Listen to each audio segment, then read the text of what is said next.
Hello my dear friends, I am Professor Vanka and this is the part 6 of our unit number 1 of the subject Materials and Metallurgy. Now in today's video, we are going to study some more part of solidification process of metals, and first part of that thing is shape of crystal. Then we will study about dendritic growth. Then we will study about equi-axis and columnar grain, and then at last we will study about what do you mean by homogeneous and heterogeneous nucleation. Now before proceeding to that, I request you to subscribe to my channel, like this video and share this video. So let us begin. Now whenever we are saying that a solidification process is happening, that means a liquid metal is being cooled. एक liquid metal को हम क्या कर रहे हैं, cool कर रहे हैं. That is the process of your solidification. Okay. Now ये solidification process कैसे होती है? जो heated molten metal है, इस heated molten metal में से हम क्या करते हैं, heat को extract करते हैं, मतलब जो उसकी heat है वो निकाल लेते हैं. Okay, by means of some cooling medium. Okay, फिर वो air रहेगा, oil रहेगा, water रहेगा, whatever it may.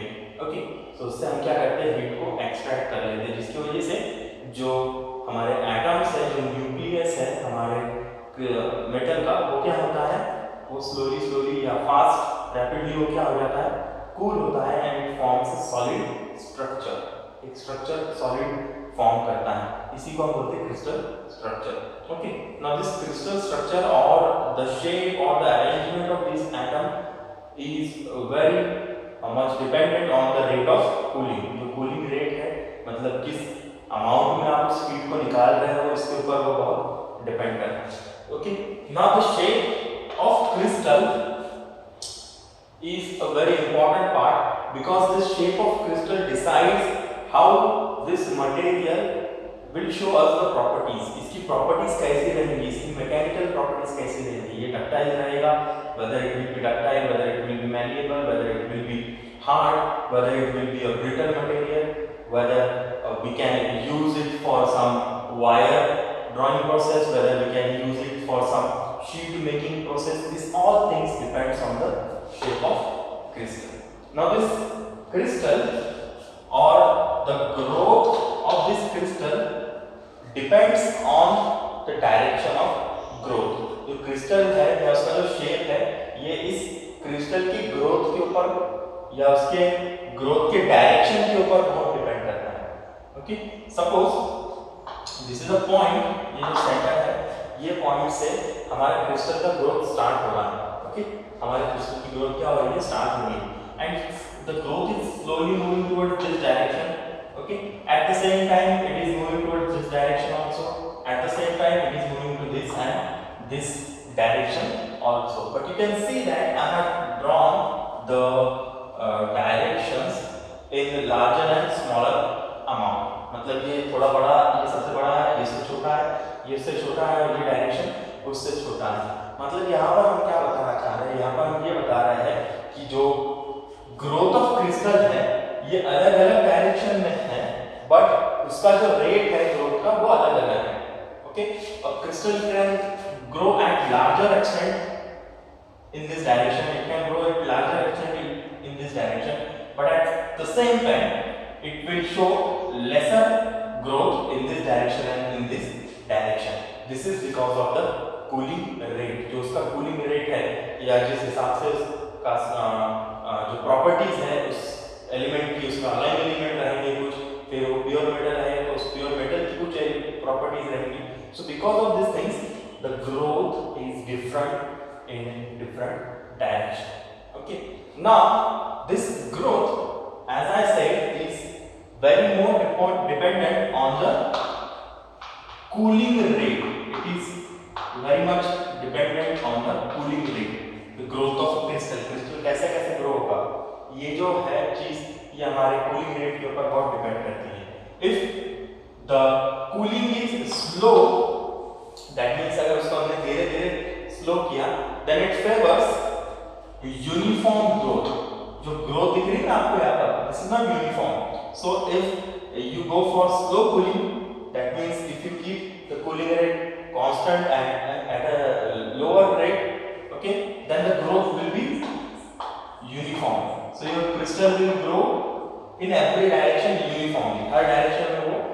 यूनिफॉर्मली क्या करेगा, ग्रो करेगा.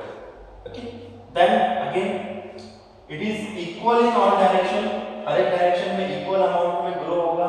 Okay, then it will give us equi accessed grains.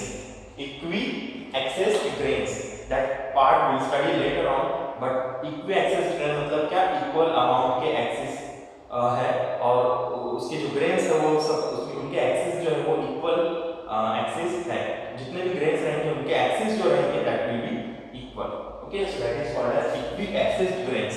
Okay, ऐसे जो मेटल्स है they are generally ductile, malleable. Okay, they are tough, उनकी टफनेस ज्यादा है. They show more toughness, they show nice ductility, they show nice malleability. So these are dependent on slow cooling. Okay, then at the same time अगर आपने इसको rapidly cool किया, उस metal को अगर आपने fast cool किया, so there is formation of dendrites. Dendrites. Okay, dendrites मतलब क्या है, जैसे हमारा ट्री है, एक हमारा ट्री रहता है जिसके बीच का जो मेन हमारा पार्ट है. ओके, उस पार्ट्स के ऊपर हमारे क्या आते हैं, ब्रांचेस आते हैं. बराबर, this branches are sharp, they are edgy, they have some edges too. देन उनका शार्प रहता है ना, अगर आपसे हरी ब्रांच अगर झाड़ी लगता है आपको तो आपका हाथ भी कट सकता है. Like that it's internal structure becomes dendritic. क्या बनता है वो, डेंड्रेटिक बनता है, इसी को बोलते हैं dendrites. Okay, now this dendrites are nothing but tree like structure, tree की जैसा उसका स्ट्रक्चर रहता है. And how this structure is form that we are going to see now. This is our dendritic growth. Suppose आपने liquid metal लिया है, molten metal लिया है. इस मोल्टन मेटल को आपने क्या किया है, कूल कर रहे हैं. उसको आपने अच्छे से मिक्स किया, उसका लिक्विड जो भी है वो हमने अच्छे से स्टेरिंग किया, उसको मिक्सिंग किया है. And then we are cooling. उसको हम क्या कर रहे हैं, इंगॉट बनाने के लिए. इंगॉट मतलब जो हमारे कास्ट है उसको बोलते हैं इंगॉट्स. ओके, तो जो कास्टिंग करते हैं आप, जब सॉलिड मेटल बनता है उसको इंगॉट्स में बनाते हैं. बराबर, तो ये जो इंगॉट है ये हम बना रहे हैं, we are forming this ingot. अब इसको हम कूल कर रहे हैं विद मीडियम लाइक ऑयल और वाटर. उस इंगॉट को या इस मोल्टन मेटल को हम रैपिडली कूल कर रहे हैं. रैपिड मतलब फास्ट कूल करना, जल्दी से कूल करना. इसको हम क्वेंचिंग प्रोसेस भी बोलते हैं कई बार, रैपिड कूलिंग को क्वेंचिंग. ओके, सो ऐसे प्रोसेस में ऐसे वक्त क्या होता है, जो डेंड्राइट्स है वो डेंड्राइट्स फॉर्म होते हैं. अभी डेंड्राइट्स कैसे रहते हैं, ये डेंड्राइट का मैंने आपके सामने स्ट्रक्चर रख दिया है. Okay, now pay attention here. ये डेंड्राइट क्या है, देखिए हमने सॉलिडिफिकेशन प्रोसेस जब शुरू की, हमने सबसे पहली चीज जो उसमें स्टडी की that is formation of nuclei. मतलब न्यूक्लियाई बनना, न्यूक्लियस बनना शुरू होता है एक पोजीशन से. एक जगह पर न्यूक्लियस का फॉर्मेशन शुरू होता है. जैसे कि अगर मैं बोलूं ये जगह पर मेरा न्यूक्लियस पहला फॉर्म हो गया. ओके, मतलब वहां पर क्या बन रहा है, क्रिस्टल बनते जा रहा है, मटेरियल सॉलिड में कन्वर्ट हो रहा है. Now this solidification process progresses in some of the directions. जैसे कि ये डायरेक्शन है और either it will grow in this direction. अभी डायरेक्शन कैसे डिपेंड करता है, जैसे कि ये पहला न्यूक्लियस फॉर्म हुआ. ओके, यहाँ से जो अमाउंट की हीट है वो निकाल ली गई, उस न्यूक्लियस की साइड से हमने हीट को एक्सट्रैक्ट किया and that heat is given to the next nucleus. उस न्यूक्लियस से उससे अगले न्यूक्लियस को वो हीट दी गई, उससे अगले न्यूक्लियस को हीट दी गई, और ऐसा हमारा क्रिस्टल जो है वो स्लोली क्या होते जा रहा है, ग्रो होते जा रहा है. स्लोली वो फॉर्म होते जा रहा है. Okay, now suppose this is a site where your nucleation starts. हमारा ये प्रोसेस जो है न्यूक्लिएशन का वो शुरू हो रहा है. तो हमारा जो ग्रोथ है it is growing in this direction. Crystal is starting to grow in this a direction and in this a direction. Slowly क्या होते जा रहा है, वो ग्रो होते जा रहा है. अभी कैसा होता है, यहाँ का जो मेटल, यहाँ का जो न्यूक्लियस है या जो एटम्स है वो अपनी हीट नेक्स्ट वाले को देते हैं, वो अपनी हीट नेक्स्ट वाले को देते हैं, वो अपनी हीट नेक्स्ट वाले को देते हैं. ऐसे स्लोली हीटिंग जो है, जो भी लैटेंट हीट है वो लैटेंट हीट क्या होती जाती है, एक दूसरे एटम से दूसरे एटम को पास होती है एंड देन हमारे extraction of heat process complete होती है. Okay, now this is going to happen until the grains or until the atoms in these directions get saturated. उनकी अब कैपेसिटी नहीं है हीट ट्रांसफर करने की। ऐसे ये जो डायरेक्शन है, ये डायरेक्शन तब तक कंटिन्यूअस चलती रहती है जब तक ये जो एंड के एटम्स है या एंड की जो न्यूक्लियस है इनका सैचुरेशन नहीं हो जाता। सैचुरेशन मतलब क्या? मेरा कुछ कैपेसिटी रहेगा कुछ अमाउंट में हीट लेने का, ओके। सिमिलरली मेरे नेबरिंग एटम का भी कुछ कैपेसिटी रहेगा कुछ अमाउंट में हीट एब्जॉर्ब करने का, उससे नेबरिंग वाले का भी कुछ कैपेसिटी रहेगा हीट एब्जॉर्ब करने का। सो ये जो कैपेसिटी है ये जब तक हमारी एग्जॉस्ट नहीं होती उसी डायरेक्शन में क्रिस्टल क्या होता रहता है? ग्रो होता है, okay, like this, okay. This is growing in this particular direction, okay. Now जैसे ही इन एटम्स का सैचुरेशन आ जाता है, मतलब मेरी हीट लेने की कैपेसिटी जैसे एग्जॉस्ट हो जाती है, I can not take further heat and I will go into the liquid phase, okay. मैं लिक्विड फेज में चल जाऊंगा because I am absorbing some heat. Then at that time the growth of this crystal stops in this direction. इस direction में इसकी growth क्या हो जाती है? स्टॉप हो जाती है। But the crystal has to grow, crystal को ग्रो होना है। That's why the crystal growth starts in the perpendicular direction to the original direction. ये जो ओरिजिनल डायरेक्शन हमारी है O से A की तरफ की ओरिजिनल डायरेक्शन छोड़ के क्रिस्टल क्या होता है? एक नए डायरेक्शन में ग्रो होना स्टार्ट होता है, okay. This is suppose B direction और suppose this is C direction. So O से C की तरफ क्रिस्टल की ग्रोथ क्या होती है? स्टार्ट हो जाती है, okay.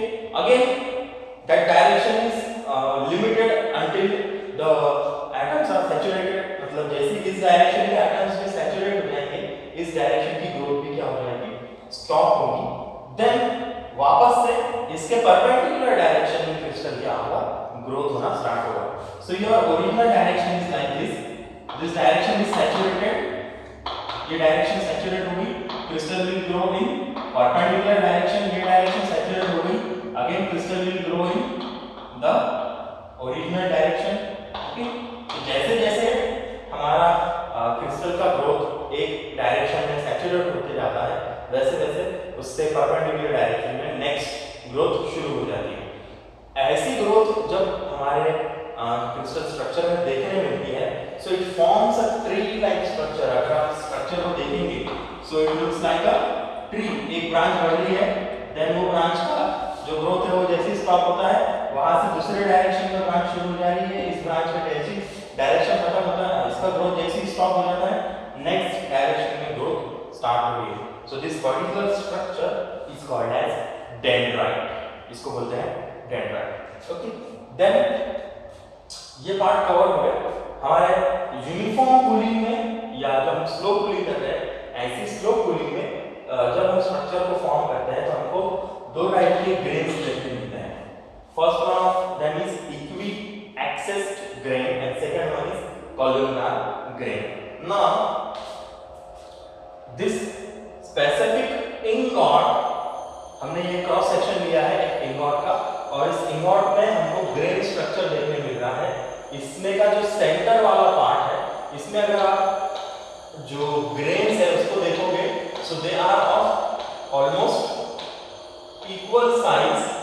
That's why they are axis और they are called as equiaxed grain, क्योंकि उनकी जो साइज है, उनका जो एक्सिस का साइज है वो सभी ग्रेन्स में कैसा है?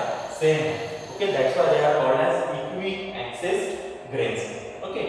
ये लार्ज साइज के इक्वी एक्सिस्ड ग्रेन है। इसके सरफेस पे जो आप देख रहे होंगे तो ऐसे छोटे छोटे ग्रेन्स मैंने निकाले हैं। This small grains are small equiaxed grain. उनकी जो हॉरिजॉन्टल एक्सिस की लेंथ है वो सभी ग्रेन्स में सेम है। That's why it is equiaxed grain.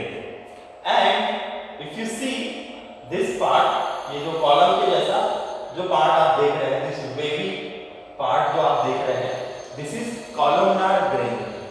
अगर ग्रेन का ग्रोथ एक कॉलम की तरह होता है, मतलब एक ही डायरेक्शन में अगर ग्रेन की ग्रोथ हो रही है, okay, so that grain is called as columnar grain. Okay, अगर यहाँ से ग्रेन की ग्रोथ स्टार्ट हो गई और ये इस तरीके से अगर एक ही डायरेक्शन में हो रही है तो इस ग्रेन को बोला जाएगा कॉलमनार ग्रेन।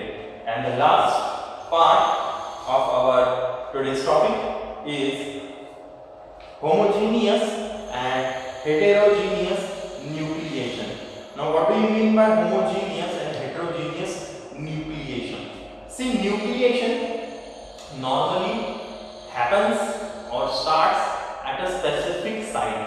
कोई क्रिस्टल में जो हमारा लिक्विड मेटल रहेगा, जैसे एक बकेट में मैंने मेटल लिया है, इस बकेट में कहीं पर एक स्पेसिफिक जगह पर जो न्यूक्लिएशन है वो स्टार्ट होता है। Okay, generally it starts at surface, जो सरफेस है उसके ऊपर होता है, because it is in contact with air and in the it is in again contact with cooling medium, that's why it starts on the surface contacting the liquid और vapour, और suspended minor bubbles के साथ में उसका contact होता है और ऐसी जगह पर न्यूक्लिएशन का स्टार्ट होता है।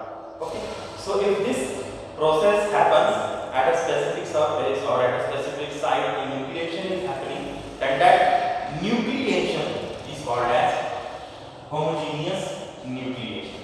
And if it does not happen at a specific site or either on surface, it does not start at surface, then such a type of nucleation is called as heterogeneous nucleation. Heterogeneous nucleation. So the heterogeneous nucleation generally depends on the rate of supercooling. अगर हम material को supercool करते हैं, so nucleation happens everywhere, हर जगह पर nucleation start हो जाता है। बट अगर उसको स्लोली करते हैं तो एक स्पेसिफिक पॉइंट पर शुरू होता है and from that specific point it starts to grow, वो ग्रो होना, न्यूक्लियस बढ़ते जाना शुरू होता है। ओके, सो इसको बोलते हैं homogeneous and heterogeneous nucleation. So this was all about today's lecture. Today we have studied the shape of crystal, how a cooling rate affects the shape of crystal, what is the dendritic growth, what do you mean by equiaxis and columnar grain, as well as we have studied homogeneous and heterogeneous nucleation. Okay, so please study it properly and please stay at home, stay safe and keep learning. Thank you.